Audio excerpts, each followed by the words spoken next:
என் உடல் விட்டப்புறம் 80 வருஷம் யாரே இருந்தாலும் எல்லாம் கிளியர் பண்ணிடுவேன். ஒரு தடவை இங்கே வந்து உட்காந்தீங்கன்னா இதான் கடைசி என்ன எதுக்கு சொல்கிறேன்னா நான் வெயிட் பண்ணுறேன். எப்படியோ எனக்கு நாளைக்கு போறீங்க தானே, எப்படியோ எனக்கு நாளைக்கு போறீங்க தானே.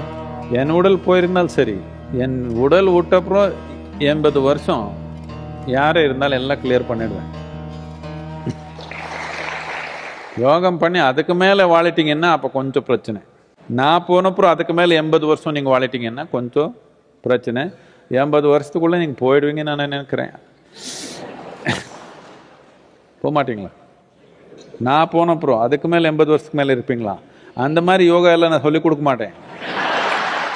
இல்லை, உயிர் சும்மா நீட்ரு ஆயுர் நீட்ரு யோகம் வேற இருக்குது. இது ஆயுர் நீட்ரு யோகம் இல்லை. டைம் வந்தோட திரும்பி பார்க்காம சும்மா போய்க்கணும். வாழ்கிறப்போ முழுமையாக வாழணும், போகிற நேரம் வந்தப்போ சும்மா போய்க்கணும். நீட்டி என்ன பண்ணிக்கிறதுன்னு கேட்குறேன். அகாலமாக யாரும் இறக்கக்கூடாது, ஆனால் டைம் வந்தப்போ நீங்களே இறந்துடணும்னு எனக்கு ஆசை. பரவாயில்லையா?